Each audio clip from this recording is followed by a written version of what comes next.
Isang mapagpalang pagbati sa inyong lahat, mga kaibigan at mga kapatid. Welcome po sa panibagong edisyon ng pag-aaral sa ating pong devotional study sa SIBAP.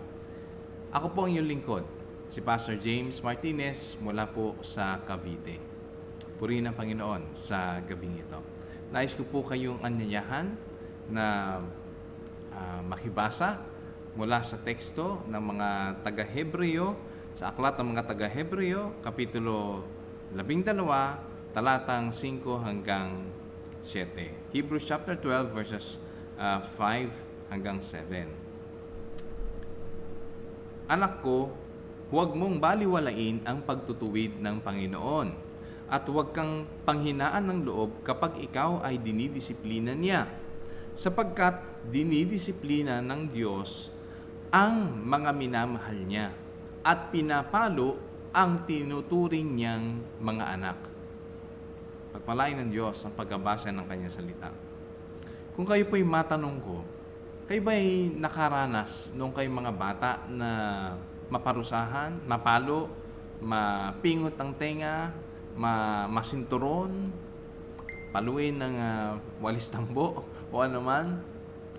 Palagay ko, kung hindi man lahat, ay ang karamihan po sa atin ay nakaranas ng ganyang pagdidisiplina mula noong bata. At ako po ay natitiyak ko, ako mismo ay nakaranas niyan. Mula po sa ating mga binasa, ito po ay patungkol sa disiplina, sa pagtutuwid at ang pagtuturo. At ito po ay mga talata o mga kawikaan na ginamit ng apostol upang ipahatid niya sa kanyang mga tagapakinig. At kung maalala po natin na ito ay mga kawikaan na mula pa sa mga lumang aklat ng kawikaan. At maalala din natin na ito ay mga aral at pagtuturo ni Haring Solomon. Ngayon, binasa po natin sa verse 5 o yung kalahati ng verse 5. Sabi niya doon, anak ko, huwag mong baliwalain ang pagtutuwid ng Panginoon at huwag daw panghinaan ng loob kapag ikaw ay dinidisiplina niya. Sapagkat dinidisiplina ng Panginoon ang mga minamahal niya at pinapalo ang itinuturing niyang anak.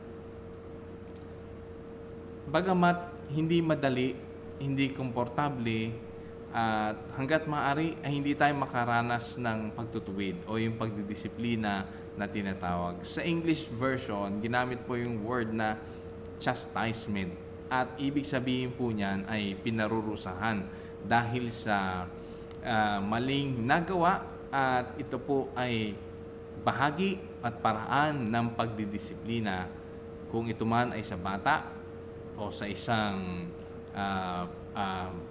tao na katulad po ng edad natin. Ano po? Ang sambagay, ang malinaw po dito, ang pagdidisiplina ay hindi lamang po sa bata. Tingnan po natin mula sa mga binasa po natin at sa mga susunod nating babasahin ang mga katotohanan at mga malilinaw na prinsipyo dito na magpapaalala sa atin kung gaano kahalaga ang pagdidisiplina. Alam nyo, mga kapatid, makikita natin na ang pagdidisiplina ng tao sa kapwa niya tao, siya man ay anak o kapatid na nakababata, ito po ay naiiba mula sa pagdidisiplina ng ating Diyos Ama na nasa langit. Dahil kung titignan po natin at pwede nating isipin agaran na ang pagdidisiplina ng Diyos ay sa isang tinatawag na spiritual na pamamaraan. Pero dito po natin makikita rin, mabibigyang linaw, ano nga ba talaga ang kahalagahan na pagdidisiplina ng Diyos para sa isang mananampalatayang katulad natin, para sa isang tagasunod ni Kristo na katulad po natin. Isa-isahin po natin. Ano ba nga ang mga mahalagang prinsipyo dito? At ito po ang aking gustong ibahagi sa atin. Una, makikita natin yan sa verse 5. Ang pagdidisiplina ay para sa mga anak ng Diyos. Meron lamang tayong ilang mga lilinawin dito, mahalagang bagay po ito. Ang binabanggit sa banal na kasulatan, ang pagdidisiplina na ito ay para sa mga anak ng Diyos. Kaya nga sabi sa kalahati ng verse 5, "Anak ko, huwag mong baliwalain ang pagtutuwid ng Panginoon." Ano pong sabi? Anak ko. Okay? Ang pinapakita po dito yung relasyon o yung relationship na kung saan in-address po ito doon sa tinatawag na anak. Siya man ay tinatawag na anak sa dugo o anak-anakan. Kung maalala po natin at babalikan natin kung paano ito ina-address ni Haring Solomon, ay hindi po nangangahulugan o kinakailangan ito ay naka-address sa kanyang anak. Ito po ay patungkol din doon sa mga tinuturuan, yung mga sinasanay ni Haring Solomon na nagpapaturo sa kanya. Alam natin na matalinong tao ang haring ito. At tinuturuan niya yung mga tinatawag na mga tagasunod o yung mga apprentice o yung mga mini-mentor po niya. The same thing goes, mga kapatid, dito po sa atin na ang naka-address ito doon sa mga tinatawag na anak ng Diyos. Okay? Sa ating mga tinatawag at tinuturing na anak ng Diyos. Ito pong pagdidisiplina ay para po sa bawat anak ng Diyos. Ngayon, kung kayo ay kumbinsido na kayo ay anak ng Diyos, sa pamamagitan ng ating pananalig kay Jesucristo, nagkaroon tayo ng kaugnayan sa Diyos sa pamamagitan ni Jesucristo, tinatawag po tayong mga anak ng Diyos. At ang tawag po at ang mensahe po sa atin, ano yon? Huwag daw nating baliwalain ang pagtutuwid ng Panginoon. Ikalawa, ito po, ang pagdidisiplina ay tanda ng pag-ibig ng Diyos. Ang pagdidisiplina ay tanda ng pag-ibig ng Diyos. Dahil nauna na yung tinatawag na relationship, yung relasyon. Okay, kung kayo po tatanungin ko, yung bang mga anak ninyo, kayong mga magulang, sa paanong paraan ba ninyo dinidisiplina ang inyong mga anak? Sa galit? Kapag sa tuwing sila ay nakagagawa ng pagkakamali at ayaw natin, ay gumagawa tayo ng mga hakbangin upang sila ay makaranas ng tinatawag na pagkastigo o yung chastisement. Pinapalo natin o anuman. At natitiyak ko din na ginagawa po natin yan dahil sa pag-ibig. Hindi ba? Nais nating maituwid sila upang sila ay magkaroon ng tamang pag-uugali, upang maging maayos ang kanilang pamumuhay at upang maihanda ang kanilang future. Na ang ibig kong sabihin ay maging mabuting tao po sila kapag sila ay lumaki na. Yan po ang isa sa mga kahalagahan o kahulugan ng ating pagpalo sa ating mga anak, yung pagdidisiplina at pagtuwid natin sa kanila. At ang pinaghuhugutan po niyan, pinagmumulan po niyan ay pagmamahal natin sa ating mga anak. Ganon din naman ang basihan at pinagmumulan ng Diyos kung bakit tayo ay dinidisiplina at tinuturuan niya. Dahil tayo ay anak ng Diyos at dahil dyan, minamahal niya tayo. Iniibig niya tayo. Kaya wag po nating babaliwalain ang pagtutuwid sa atin ng Panginoon. Pangatlong prinsipyo dito at katotohanan, ito, makikita natin sa talatang 7, na ang pagdidisiplina ay tanda na tayo ay tinanggap na ng Diyos. Tinanggap na ano? Bilang mga tunay niyang mga anak. Nagsimula sa una, sabi niya, anak. At tayo iniibig. At tayo ngayon ay tinatanggap. Okay? At hindi man tayo mga anak sa lamang. At yung tinatawag na mga na panganay ng Diyos dahil yan ay naka-address sa walang iba kundi sa ating Panginoon Jesucristo. Ito po yung tinatawag na adoption din sa atin. na tinanggap niya tayo at inari na tayong mga anak at tayo ay iniibig nga ng tunay ng ating Panginoon. Yan po ang isang kagandahan na makikita natin sa talatang 7. Sabi po doon, tiisin ninyo lahat ng hirap tulad sa pagtutuwid ng isang ama. Dahil ito'y nagpapakilalang kayo'y tinatanggap ng Diyos bilang tunay niyang mga anak. Ang ganda po, di ba? Sinong anak ang hindi dinidisiplina ng kanyang ama? Ikaapat, ang pagdidisiplina sa atin ng Diyos ay para sa ating ikabubuti. Ang pagdidisiplina sa atin ng Diyos ay para sa ating ikabubuti. Sabi nga sa verse 10, ito, sa loob ng maikling panahon, dinidisiplina tayo ng ating mga magulang para sa ating, ikabubuti. Gayon din naman, itinutuwid tayo ng Diyos sa ikabubuti natin upang tayo'y maging banal tulad niya. So, siyempre, meron pong layunin ang Diyos. Meron po siyang goal para sa atin bilang mga anak po niya. Di ba? Ito ay para sa ating ikabubuti. Kaya huwag baliwalain at pahalagahan, bigyang halaga ang pagtutuwid ng Diyos sa atin. Pahalagahan natin yan. Panglima, ang pagdidisiplina ng Diyos ay panandalian lamang. Yan yung makikita natin sa verse 10. Sabi, ang pagtutuwid, ang pagdidisiplina sa atin ay sa maikling panahon lamang at hindi po ito yung tinatawag na araw-araw. Di ba?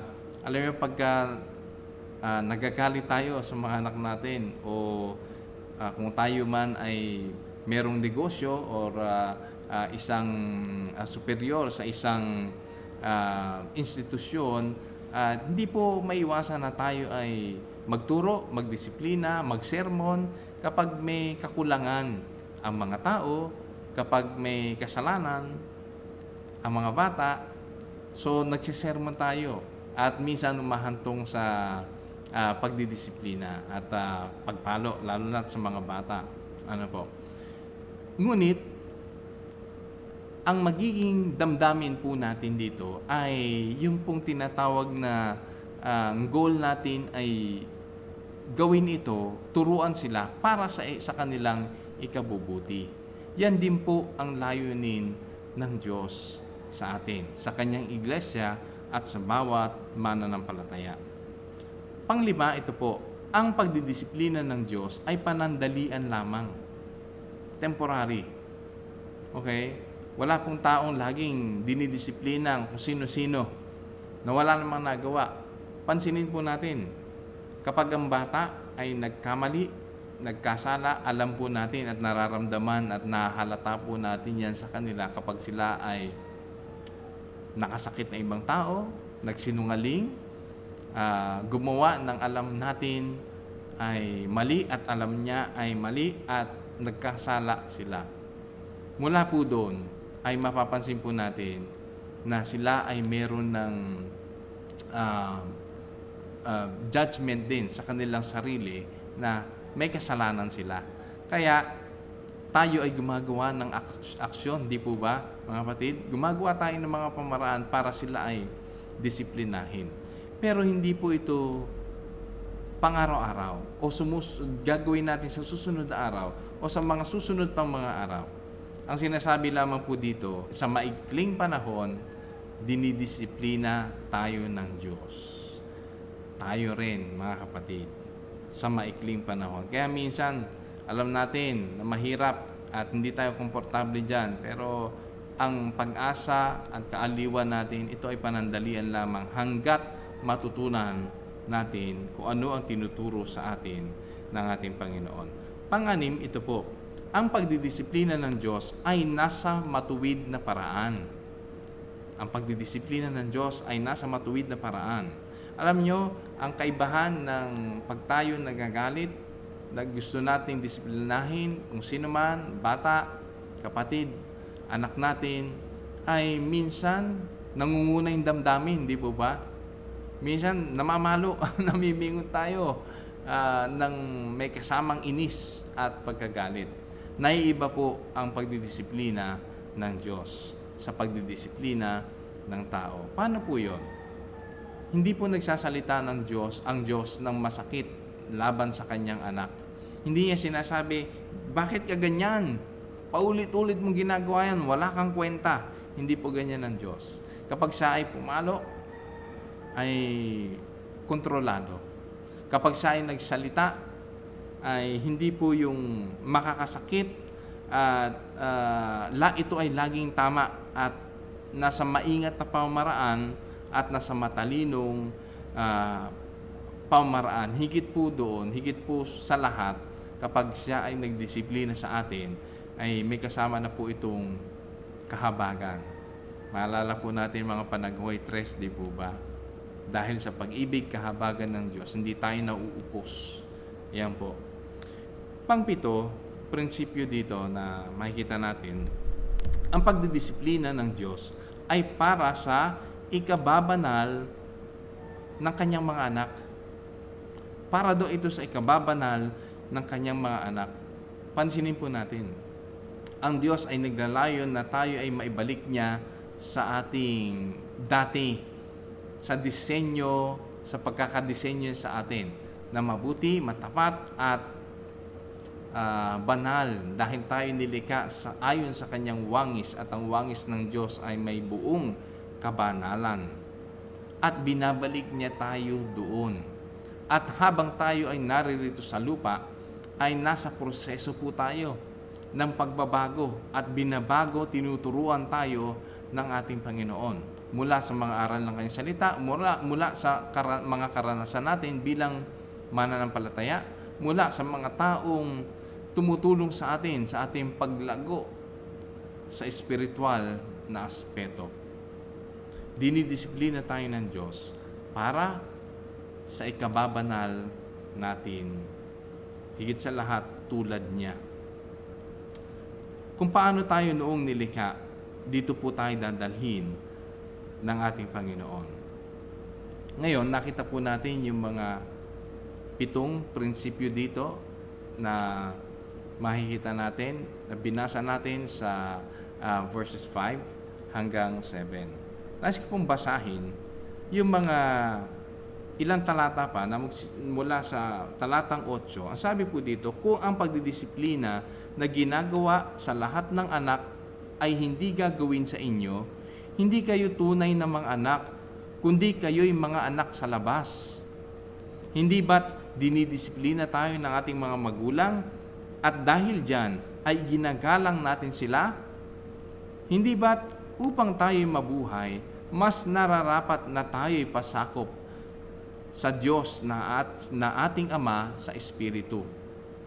Sa loob ng maikling panahon, dinidisiplina tayo ng ating mga magulang para sa ating ikabubuti. Gayon din naman, itinutuwid tayo ng Diyos sa ikabubuti natin upang tayo'y maging banal tulad niya. At sa talatang 11, habang tayo'y itinutuwid, hindi tayo natutuwa kung hindi naghihinagpis. Ngunit pagkatapos niyon, mararanasan natin ang kapayapaang bunga ng pagsasanay sa matuwid na pamumuhay. Ang ganda po nung itinuturo sa atin. Ngayon ang tanong, paano nga ba tayo dinidisiplina ng ating Diyos? Sa palagay ko, hindi na natin kailangang isa-isahin pa kung ano-anong mga pamamaraang ito. Isang bagay lang para sa akin ang mahalaga na maunawaan.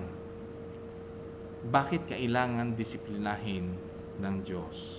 Bakit ako kailangan turuan at ituwid ng Panginoon? At bakit kinakailangan kong tanggapin ang kanyang pagtutuwid sa akin? Alam nyo, minsan yung nakakaranas tayo nung mga bagay na ayaw nating maranasan. Ito man may kinalaman sa pisikal na pangatawan natin, may karamdaman tayo, o mga bagay na gumugulo sa ating isipan, o mga damdamin na nasa ating puso na masakit, mahirap, mabigat, at pagka minsan umiiyak tayo sa Panginoon, Panginoon, alisin niyo na po ito. Ayoko nang maranasan ito. Parang si David lang yan nung siya ay nagkasala, si Haring David. At ito po ay parang mental and spiritual torture sa kanyang buhay mula siya ang nagkasala laban sa Diyos at laban sa tao. At sinisigaw niya at umiiyak siya sa Panginoon, hanggang kailan, Panginoon, mararanasan, hanggang kailan ko mararanasan ang mga bagay na ito. Maalala po natin yan. Ito po yung masasabi kong para sa akin. Sa tuwing dumadating sa aking buhay ito, iniisip ko at inuunawa ko, ako ba ay dinidisiplina ng Diyos? Ako ba ay may kasalanan? Ako ba ay may nagawang bagay laban sa aking Panginoong Hesukristo, laban sa tao, laban sa Diyos Ama? May ilang bagay lang na gusto kong sabihin bago tayo magwakas. At ito po yung mga realizations, mga prinsipyo din po ito na kinakailangan nating maunawaan. Una, tungkol sa pagdidisiplina ng Diyos sa atin. Pinahihintulutan niya ang kahirapan upang subukin ang ating pananampalataya. Pinahihintulutan niya at ginagawa niyang disiplinahin tayo upang subukin ang ating pananampalataya. Nangyayari ito mga kapatid sa paraan ng pagdidisiplina ng Diyos. At isang bagay na tiyak sa pagdidisiplina ng Diyos, ito po ay mula at nagbubuhat sa Kanyang pag-ibig sa atin. Naalala ko Santiago 5:16. Ang sabi po doon, kaya nga ipagtapat ninyo sa inyong mga kapatid ang inyong mga kasalanan at ipanalangin ninyo ang bawat isa upang kayo'y gumaling, sapagkat malaki ang nagagawa ng panalangin ng taong matuwid. Naalala ko po mga kapatid, kapag meron pong troubles sa aking buhay, sa aking pong spirito, sa aking pong spiritual life, and ninanakaw po nito yung kasiglahan at yung pong yung joyful spirit. At dito ko po naaalala at naiisip, Panginoon, is there anything na aking nagawa na laban sa iyo? Ituro niyo po sa akin. Ako po ay nananalangin sa iyo at humihiling sa iyo. I-point mo sa akin, ituro niyo po sa akin so that I can confess it to you, Panginoon. And pagka minsan, ang banal na kasulatan, ang banal na spirito ay tinuturo din tayo sa banal na kasulatan. At ipinapakita ang mga eksaktong mga salita ng Panginoon. At dito po natin nare-realize na ang ating mga, kung ano man yung mga kakulangan natin laban sa Panginoon. Kung bakit nararanasan natin yung mga kahirapan, yung mga pagsubok, yung mga tinatawag nating trials and tribulations sa buhay po natin. Ang bagay na malinaw po dito, pinahihintulutan ito ng Panginoon upang patatagin ang ating pananampalataya. Pangalawang prinsipyo, ito po, sa pamamagitan ng pagsubok, dinidisiplina tayo upang maging matatag at ganap ang ating ganap bilang tagasunod ni Kristo. Dinidisiplina tayo, mga kapatid, upang maging matatag at upang maging ganap na tagasunod ni Kristo. Maalala po ninyo ang mga salitang tinuturo ng Panginoong Hesukristo.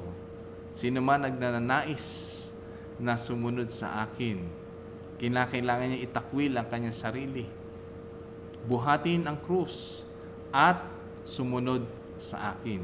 Ibig sabihin, hindi madali. At habang tayo naririto sa buhay na ito, sa hininga na ito, sa sanlibutan na ito, patuloy po ang ating pagsasanay, patuloy po ang ating paglakad at yung journey na tinatawag hanggang doon tayo makarating sa hantungan na gaganapin tayo ng ating Panginoong Hesukristo.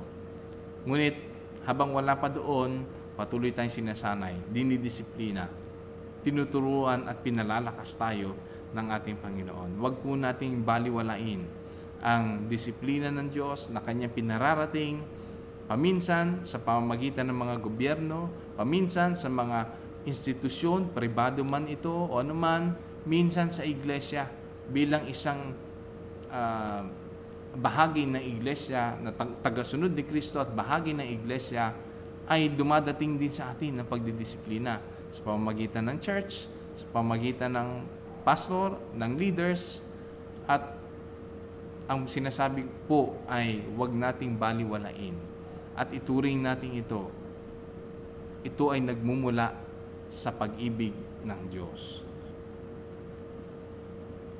Pang-apat, ang tunay na bunga ng disiplina ay hindi lamang para sa ating pansariling ikabubuti, ngunit ito ay para sa kaluwalhatian ng Diyos.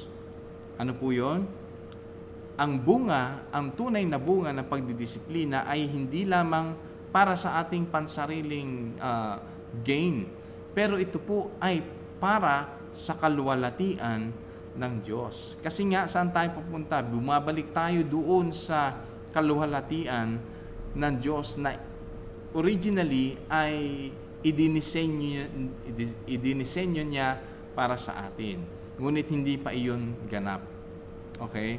Kapag tayo ay nasa piling na ng ating Panginoon, yan po ay Kanyang gagawain. At panghuli, ang pagdidisiplina ay hindi lamang sa pagtutuwid.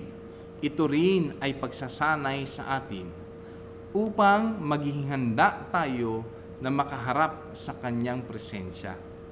Ang pagdidisiplina, ito po ay hindi lamang pagtutuwid o pagpaparusa, ito po ay pagsasanay din sa atin upang tayo ay maging handa na makahaharap sa ating banal at mabuting Diyos. Nais ko pong basahin muli ang talatang 11. Habang tayo itinutuwid, hindi tayo natutuwa, kundi naghihinagpis. Ngunit pagkatapos daw niyon, mararanasan natin ang kapayapaang bunga ng pagsasanay sa matuwid na pamumuhay. Ano daw? Mararanasan natin ang kapayapaang bunga ng pagsasanay sa matuwid na pamumuhay. Mga kapatid, ngayong alam natin na sa pag-ibig, buhat sa pag-ibig, mula sa pag-ibig ng Diyos, itinutuwid niya tayo, tinuturuan at sinasanay. Maring isipin natin na mapalad tayo kung maranasan natin ito sapagkat naunawaan natin ngayon na tayo ay sa Diyos. Napakagandang blessing po nito na malaman. Ako pala ay dinidisiplina dahil ako ay anak ng Diyos, at dahil ako ay anak ng Diyos, iniibig niya ako. At ang magandang paalala po sa atin, huwag po nating baliwalain ang pagtutuwid ng Panginoon sa atin. Ito po ay napakagandang isipin at unawain na bagamat negatibo ang dating, pwede rin natin itong tignan bilang positibo. Pagpapala ito sa atin bilang anak ng Diyos. Tinanggap niya, inibig niya, at pinahalagahan po niya. Maraming salamat po mga kapatid.